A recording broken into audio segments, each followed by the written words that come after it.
Many thanks to have you join us on the Value Chain TV News Update. My name is Chat Moses. On the news update, we begin with updates from the ongoing African Energy Week, where the Executive Secretary of the African Energy Chambers, NJ Ayuk, has maintained that Africa's contribution to greenhouse emissions amounts to just 3%, which is not enough reason to ask African countries to embrace global energy transitions. NJ Ayuk disclosed this while giving a keynote speech at the ongoing African Energy Week in Cape Town, South Africa. Africa, this continent that contributes 3% greenhouse gas emission, cannot be the continent that becomes the climate criminals. To stand in this hall and tell Africans that you can't use your natural gas when somebody is asking for natural gas in Europe. Somebody is asking for natural gas in many countries that want to develop. How dare you tell everybody in this continent you have no right to use the natural gas to power Africa? That is not acceptable. We are going to becoming a path that shapes industry, a path that shapes the future, and then pass it down to more other young people and say, come on, right on, because they're going to be the next tree climbers. I'm an old man, I'm getting a little bit old, and I'm sitting here, I still wear my cowboy boots, they look good, don't they? But what happens is that they are going to shape that a young girl in Africa will create that path of climate justice, invest in this continent, and our industry is going to really, really do what it needs. A bartender in Brooklyn or a young girl in Scandinavia is not going to come in that path. People will be cropped out. We are no longer going to be cropped out. We are going to be present. And when you hear network, invest, and you know what? Drill, baby, drill, and don't ever apologize for that. Thank you so much. Let's go choose Africa and let's go make it happen. Meanwhile, in a panel session at the same event, Nigeria's Minister of State Petroleum Resources Oil, Henneken Lokpo-Biri, urged government and ministers of the petroleum sectors in Africa to invest in energy security amidst the global campaign for nations to abandon oil and gas resources, which they have in abundance, in the name of energy transition, adding that African nations should be allowed to transition at their own pace. I think that, the very essence of government is to enable business. And every minister of petroleum here, its primary responsibility is to see how it can create the best and most globally competitive environment for these investments to thrive. And if you talk about energy security, you can't be talking about energy security without investment in energy. And because of, the global campaign in the last few years about abandonment of oil and gas, resources, which are in abundance in Africa, investment slowed down. And that was what you were talking about. In Africa, we need a lot more investment to be able to catch up the rest of the world. Whereas, that is what we need to be able to, industrialize, to be able to, tackle our issues of energy poverty. We are being discouraged, we are being forced by denial of finances to be able to invest in some of these critical infrastructure. And that's why we're saying that, look, we need to come together, take our own destiny in our own hands. The issue of energy, transition should even arise in Africa, because we don't have energy in the first place. You must have energy first, right, before you think about transition. Right. And we believe that even if we're going to, transit, allow us transit at our own pace, because we are victims and not culprits in this circumstance. The President and Chairman of the Board, African Export-Import Bank, Afreximbank, Benedict Orama, has noted that in an attempt to facilitate projects in Africa's energy sector, over $34 billion have been disbursed by the bank in a few years. Orama stated this while giving his keynote speech at the ongoing African Energy Week in Cape Town, South Africa. He advised that instead of being misguided into being the biggest crude exporters, investment should be shifted towards building petrochemical refineries, which will benefit African nations and citizens in the long run. At Afreximbank, we had since identified two critical steps that must be taken. First, we must not wait for others to finance our development, of which the energy sector is key. African institutions must lead the way. For instance, as foreign international banks pull back from financing Africa's energy sector, Afreximbank has increased its fund in financing, having disbursed over $34 billion to the sector in the last few years. Second, instead of reveling in the misguided euphoria of being major crude oil exporters, we must now work to turn the continent into a massive refining hub and use that to also build a solid petrochemical industrial base to boost Africa's manufacturing, create jobs, and raise GDP and export revenues.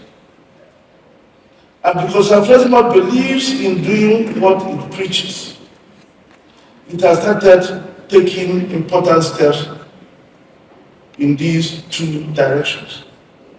Can we be distinguished, ladies and gentlemen, to set out the actions we are taking? Given the size of the funding gap facing the sector and the anticipation of even greater need in the future,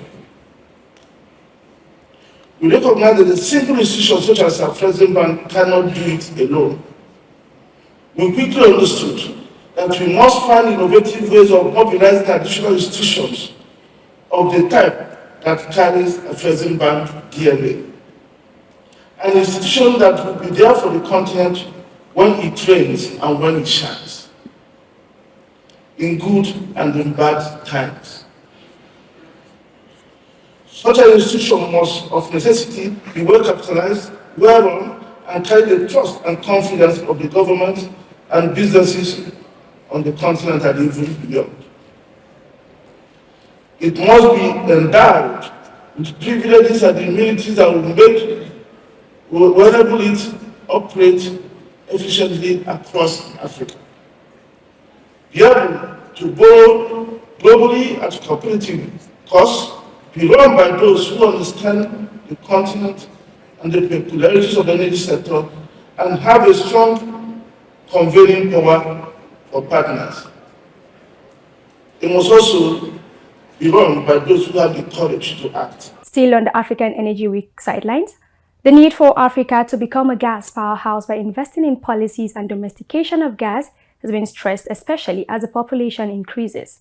This was disclosed by the Chief Executive Officer and Chairman of the Board of Directors, Kosmos Energy, Andrew Inglis, at the ongoing African Energy Week in Cape Town, South Africa. He added that review of policies in the sector will not only boost the economy, but also better the lot of the sector. Look, the thing that I'm most excited about is the gas resource in Africa. Africa has the right to become a gas powerhouse, competing with an Australia, a Qatar, a US. It has the resources to do it. It can emulate the US by ensuring that that gas is being used domestically. The US has the lowest price, domestic price of gas of any continent, any country in the world. It underpins its economic growth. That's what Africa can do. And it will do it by ensuring it's used domestically. It creates affordable power. Ultimately, it addresses the 600 million that don't have access to power today. And that number's only going to get larger as Africa's population grows. So that's the agenda. We need to think big. We need to think beyond single countries and single developments. We need to think about the cross-border opportunities that we have. We need to think about the infrastructure that's required to ensure that it benefits Africa and it's not a fuel simply for export. You know, we're looking at projects today in Senegal where the anchor project is the domestic project.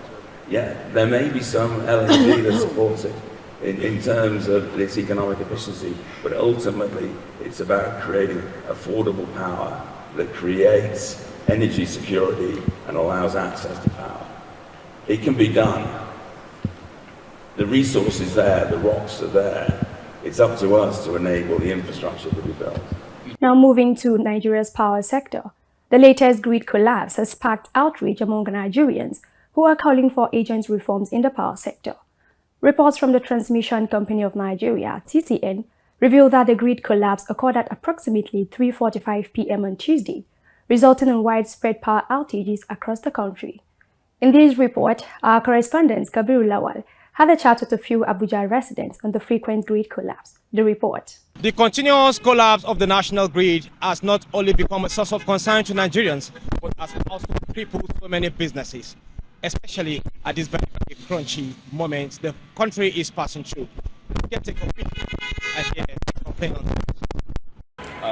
Minister of Power can define that. What do you think he can prove in the field of a power system?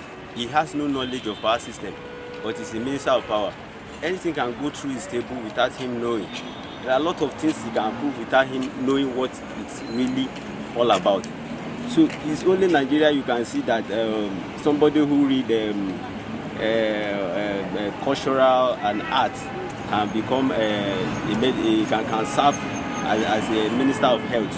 You see, all these things, there are problems that we are facing. We are not dealing with professionality. Like as I am now, an electrical engineer. If I may tell you, if you go to the power sector now, you look at the distribution department, you look at the transmission department, many people you'll be seeing there, they are not electrical engineers. There are millions of electrical engineers roaming around the streets. They are also trying to play politics with it. They are trying to play politics with it. We are Nigeria. Nigeria, one of the things that we're supposed to enjoy most is electricity, because we have what it takes to enjoy electricity. We have all what it takes. Anything electricity and oil. Electricity and oil, these are the things that we're supposed to enjoy without even going through any stress or any, but they don't practice it. They don't use, they use different kind of people that, that they know to come and serve as a minister, as this thing, giving appointment anyhow.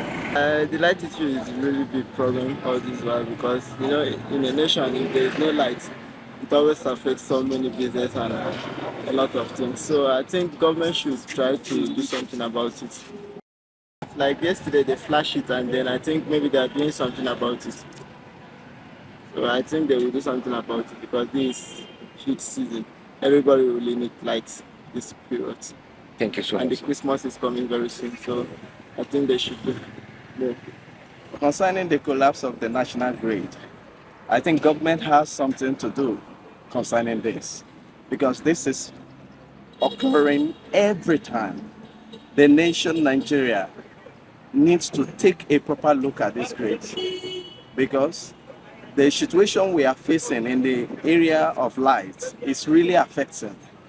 What I want the government to do is to find measures, security measures, put people in places in order to secure the national grid environment. Nigerians and other stakeholders have actually been called upon to do the needful to find a lasting solution to the reoccurrence of the national grid, which has been collapsing, that has made so many businesses to cripple and also make people to have their slow-paced income.